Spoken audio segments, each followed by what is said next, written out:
खुशहाल। आज हमारे साथ हैं डॉक्टर विकास पारीक। हम उनसे चर्चा करेंगे। कोरोना के टाइम पे कोविशील्ड नाम की एक वैक्सीन लगी थी जो काफी हद तक इंडियंस लोगों में लगाई गई थी। आज उसको लेके एक जो सर्वे जो एडवाइजरी जारी की गई थी कि उससे हार्ट अटैक का और का खतरा बढ़ जाता है, उसी को लेके हम चर्चा करेंगे। पहले तो डॉक्टर साहब आपका स्वागत है खुलासा में। डॉक्टर साहब, हमारा एक सवाल है आपसे कि कोरोना में कोविशील्ड वैक्सीन, क्योंकि उस वक्त वैक्सीन की उपलब्धता और उसे लगाना बहुत जरूरी था, तो साइड इफेक्ट मेरे हिसाब से बहुत शॉर्ट टाइम था, क्या थे। अब जो ये मिथ्याएं मार्केट में चल रही है, लोग घबरा रहे हैं, पैनिक हो रहे हैं इस बात को लेके कि मैं कहीं पेशेंट नहीं हो जाऊं, हर वो आदमी डरा हुआ है, इस पर क्या कहना चाहिए? पहले तो मैं आपको सभी को ये समझाना चाहूँगा कि ये वैक्सीन बनती है, चाहे आज बनी है चाहे कई सालों पहले, सबसे फेमस और सबसे सक्सेसफुल वैक्सीन आज तक की थी पोलियो वैक्सीन। पोलियो वैक्सीन के अंदर भी साइड इफेक्ट तो पहले भी हुआ करते थे। पोलियो वैक्सीन इंड्यूस्ड पैरालिसिस हुआ करता था उसमें, कि मान लीजिए कि 4-5 लाख बच्चों को वैक्सीन लगी तो एक बच्चे को पैरालिसिस हो जाएगा। तो ऐसे साइड इफेक्ट तो जो एलोपैथिक मेडिसिन है उनके अंदर नॉन साइड इफेक्ट होते हैं जो पहले से पता होता है। तो उसी तरह से ये वैक्सीन जो कोविशील्ड है, इस तरह के साइड इफेक्ट है जो 1 लाख में से 2 या 3 लोगों में पाए जा सकते हैं। तो ऐसी तो कोई आज तक वैक्सीन बनी ही नहीं है कि जिसमें साइड इफेक्ट ना हो।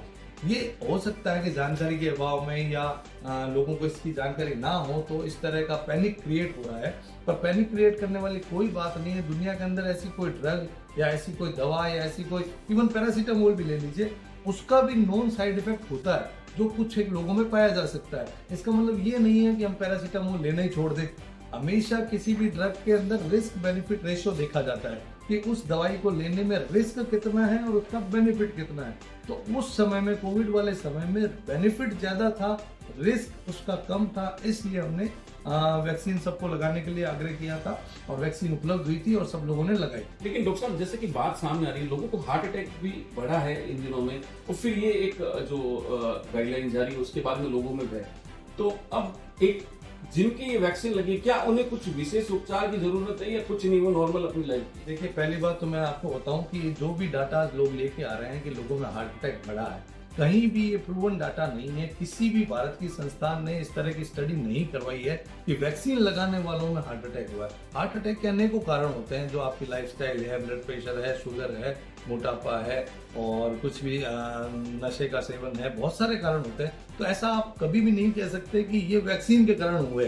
कोई भी ऑथेंटिक स्टडी हमारे पास उपलब्ध नहीं है। हाँ, जो ये सारा अभी जो बातचीत चल रही है ये इसलिए हुआ है कि यूके के अंदर जो बनाने वाली कंपनी थी एस्ट्राजेनेका, उन्होंने एक्सेप्ट किया कि इस तरह की कार्डिक प्रॉब्लम, जिसको टीटीएस कहते हैं, थ्रोम्बोटिक थ्रोम्बोसाइटोपेनिक सिंड्रोम, जिसमें खून के क्लॉट बनना शुरू हो जाते हैं ब्लड के अंदर, जो कि हार्ट अटैक कर सकते हैं, ब्रेन में स्ट्रोक कर सकते हैं, इस तरह की चीजें। लेकिन वो 1 लाख में 2 या 3 लोगों में होगा और होने के चांसेस मैक्सिमम होंगे वैक्सीन लगने के 42 डेज के अंदर। तो हम लोगों ने तो वैक्सीन 21-22 में लगवाई थी, अब तो बहुत समय बीत चुका है, तो उसके चांसेस बहुत ही कम है। अगर आप अपनी लाइफस्टाइल रिलेटेड डिजीज का ध्यान नहीं रखेंगे, ब्लड प्रेशर, शुगर, मोटापा, तो आपको आने की हार्ट अटैक आने की संभावना पहले भी रहेगी। तो ऐसा नहीं है कि पहले हार्ट अटैक नहीं हुआ करता था और अब ज्यादा होने लग गया है। अब इस तरह का प्रोपेगेंडा या इस तरह का पैनिक क्रिएट किया जा रहा है या क्रिएट हो गया है ऑटोमेटिकली कि लोग इस पे ध्यान ज्यादा देने लग गए। चीज तो पहले भी थी, अब ध्यान ज्यादा देने लग गए। जैसा कि मैं आपको बताऊं कि रोड ट्रैफिक एक्सीडेंट भारत में 1 लाख डेथ में से 5 डेथ लगभग हो जाती है रोड ट्रैफिक एक्सीडेंट से। और इवन कई शहरों में तो ऐसा होता है, बड़े शहरों में 25 डेथ तक होती है 1 लाख में से रोड ट्रैफिक एक्सीडेंट से। तो रोड ट्रैफिक एक्सीडेंट में डेथ रेट ज्यादा है एज कम्पेयर टू वैक्सीन। तो हादसे तो कहीं भी हो सकते हैं, पैनिक करने की कोई जरूरत नहीं है और ना ही इसके लिए कोई एक्स्ट्रा मेडिसिन लेने की जरूरत है। तो बिल्कुल पैनिक ना करें, कोई एक्स्ट्रा मेडिसिन ना लें, कोई एक्स्ट्रा जांच ना करवाएं। अगर आपको सिम्टम लगे तो अपने डॉक्टर से मिलें और बिल्कुल चिंता करने की आवश्यकता नहीं। एक सवाल और रहेगा कि जैसे कि कोरोना को आपने बहुत नजदीक से देखा है, मेरे हिसाब से बीकानेर में आपने जितना कोरोना के पेशेंट देखे हैं वो कल्पना भी नहीं कर सकते। प्राइवेट सेक्टर था इसलिए खड़ा था कहीं ना कहीं और लोग बहुत उन्हें इलाज मिला था। तो मैं ये कह रहा हूँ, जैसे आप फिजिशियन हैं, आपने कोरोना के टाइम पे भी पेशेंट देखे, क्या उन पेशेंटों में आपने और जो अब आ रहे हैं उनमें कुछ परिवर्तन देखा, कुछ ऐसा नजर आया, कोई कमजोरी, कुछ ऐसी? हाँ, ये जरूर है कि जो कोविड के समय जो पेशेंट थे और जिनको सीवियर कोविड हुआ था, उनको लंग्स रिलेटेड रेस्पिरेटरी सांस से रिलेटेड प्रॉब्लम्स अभी भी हो रही है, क्योंकि पेशेंट्स में क्या हुआ था कि परमानेंट डैमेज हुआ था लंग्स का, जिसको हम पोस्ट कोविड लंग फाइब्रोसिस बोलते हैं। कोविड के बाद में लंग्स का टिश्यू जो था वो डैमेज हो गया था।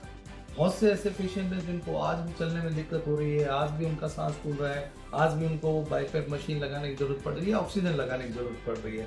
तो ऐसे पेशेंट हैं जिनका टिश्यू डैमेज हुआ है, जिनको डैमेज हो चुका है, लंग्स में डैमेज हुआ है, उनके अंदर मसल्स के अंदर वीकनेस आई है, उनकी एनर्जी लेवल डाउन हुए हैं। ऐसे पेशेंट हैं जो धीरे धीरे रिकवर कर रहे हैं। और कुछ एक पेशेंट जो लंग डैमेज वाले हैं वो रिकवर नहीं कर पा रहे हैं। उनके लिए आजकल एक नया लंग ट्रांसप्लांट का भी टेक्नोलॉजी इंडिया में ग्रो कर रही है। बहुत से मेरे पेशेंट हैं 3 या 4, जिसमें बीकानेर के 3 या 4 बता रहा हूँ, जिन्होंने लंग ट्रांसप्लांट भी करवाए हैं।